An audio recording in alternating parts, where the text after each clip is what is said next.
Hey everybody, this is Carl, and I want to wish you a happy 2020, happy new year to everybody.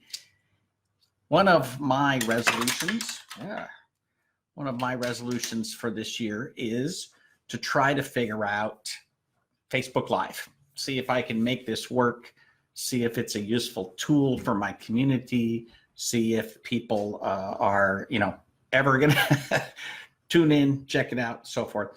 And I know it takes a while for people to kind of get connected and so forth, but if you could do me a favor, hi Lori, and Marlon, oh good, somebody showed up. People are hanging out doing stuff. But if you could do me a favor, just, look for notifications for my live videos. I'm going to be doing more of them. I wanted to start out by introducing you to a friend of mine. So this is Libby. Libby's in 3rd grade, and you may have heard of Flat Stanley. Well, this is actually Flat Libby, and so she's going to be hanging out with me for a few months. I'm going to take her down to the conference in Santa Barbara in a few weeks, and if she's lucky, if she's good, I might actually, take Libby all the way to Thailand and Cambodia. So I got to get her back to her teacher at some point, but anyway, so we're gonna have some fun, and it'll be interesting. So anyway, I wanted to ask a question today that is sort of central to part of my philosophy of how I deal with employees. I have worked with employees since I want to say 1992, 93, and in that time I've had a lot of employees, and so one of the things that happens is that people make mistakes. You make mistakes, I make mistakes. And so the question is, how do you want to deal with that? How do you address it? One of the sort of truths of life that if you think about it, we all know that this is true.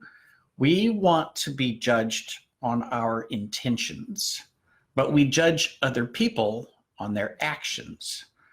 So, how does that work with your business? When you think about managing employees, assuming their intentions are good, what should your response be when they make mistakes? And by mistakes, I don't mean putting 2 stamps on an envelope instead of 1, wasting 50 cents. I'm talking about serious mistakes. I have had people who shipped equipment to the wrong office, and then when we got there, it wasn't there. I've had people, sign for things and without counting the boxes, and mistakes that cost thousands of dollars. I have one mistake that really stands out from when I'd been a consultant maybe 5 years, but I've been working with technology a lot longer than that. And what happened was I had a client that had a hard drive that was giving an error that it was going to fail, and it was starting to make noise. And this is back in the days where, hard drives were very, very expensive. And so it's like, okay, so what are we going to do with this hard drive? So I ordered a replacement drive. I imaged the old drive to the new drive. So client had downtime back in the day in order to get that image made. And then I swapped out the old drive and I took the new drive, and I was going to slide it into its slot in the drive bay, and it stuck a little bit. And so I pulled it back a little, and then I pushed more firmly, and I saw out of the corner of my eye something go flying across the room. And I was like, oh crap, what is that? So I go looking for it, and it's the top of a capacitor. So a capacitor is an electronic component that basically stores up energy and then releases it at a certain point. And it's great for measuring accurate frequencies and so forth. Anyway, I had sheared off the top of this capacitor on a brand new drive that cost hundreds of dollars.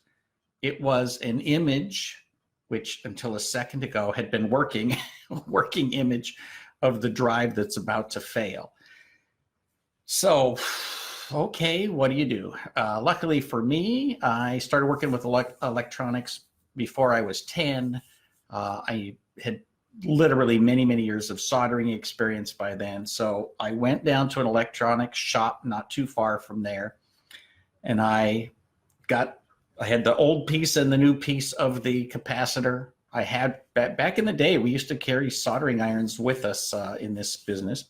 So I got a replacement capacitor, and it had to be exact enough so that I knew that the drive would work, at least for a short period of time.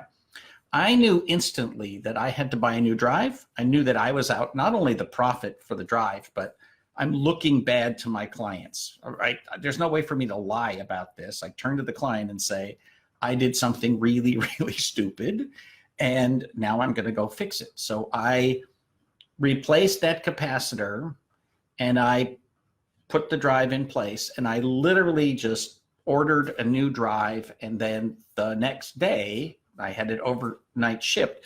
The next day, I had to image the drive again and very carefully install it the right way. That's the only time I've ever done anything that stupid. But here's the deal, and we all know this. Stuff happens. People make mistakes. And sometimes it's small and sometimes it's large. But you can't ignore the fact that you will make mistakes, your employees will make mistakes, and it's super important that people be allowed to tell you the truth. One of the last jobs I had back in the real world before I became a consultant was managing a group of about 25 people who were computer input people. So they were mostly college students, and they would go sit in the state legislature, and they would keep track of all the bills, and they would do various things to get data into the computer system so people could subscribe to it. And every once in a while, somebody would put in the wrong votes, or they would load the wrong data, or something like that. And I had to just make sure everybody knows, if you make a mistake, it's not that I'm condoning the mistake, but tell me, let's get it out there. Let's fix it as quickly as possible. And then let's figure out, how do we fix the process so that this does not happen again? And those of you who follow me, I'm all about checklists, right?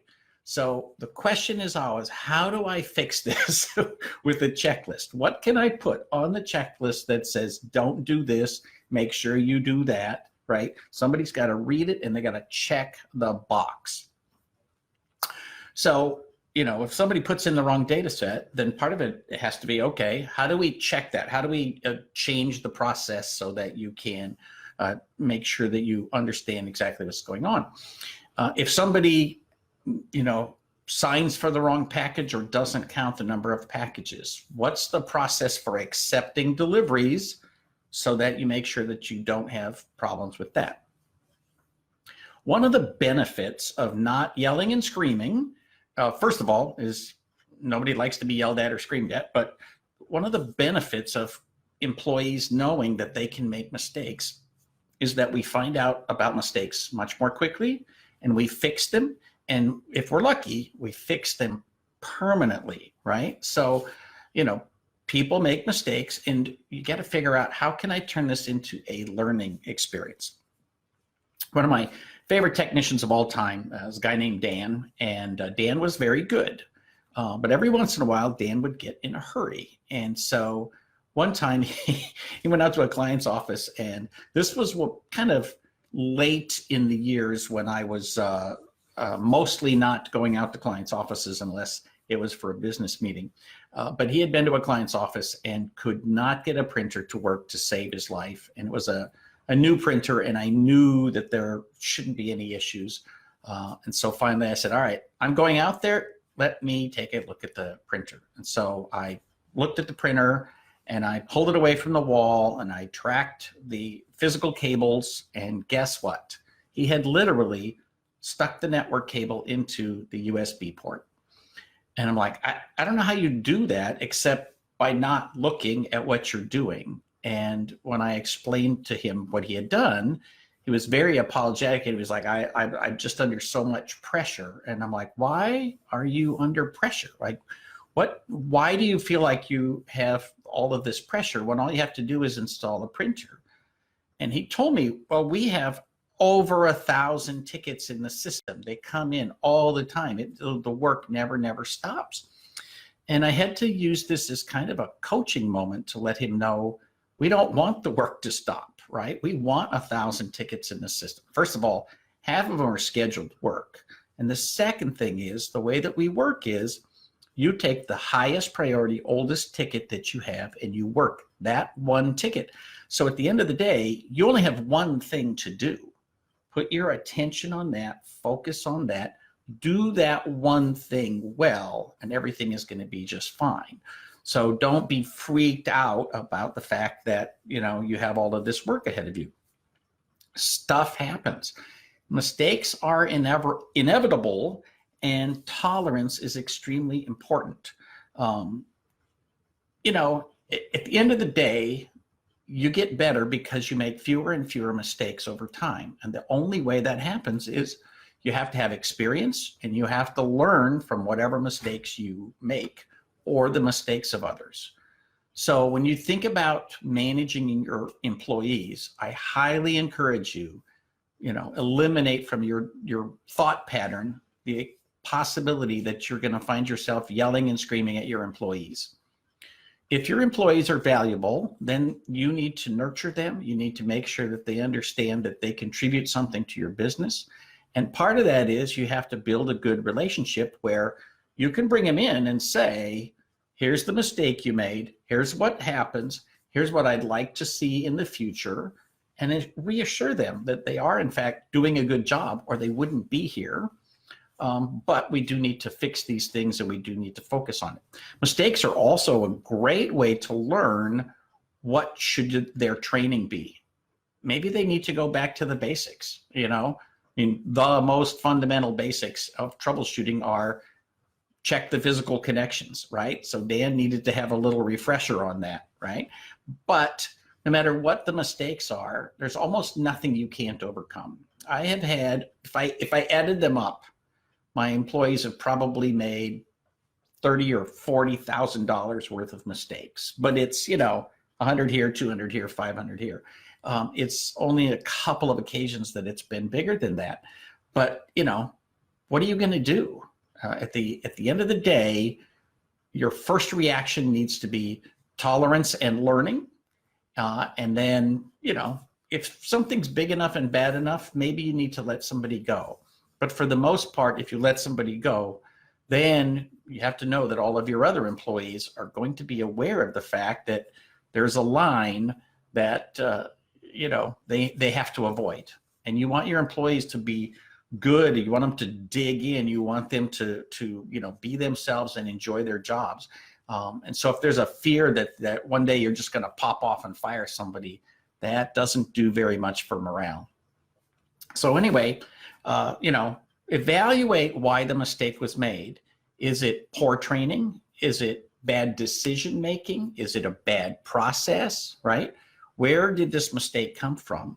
And then figure out how you can fix it. And I'll give you a very important tip. You can always fix it by fixing the process. So thank you for tuning in. That's what I had today.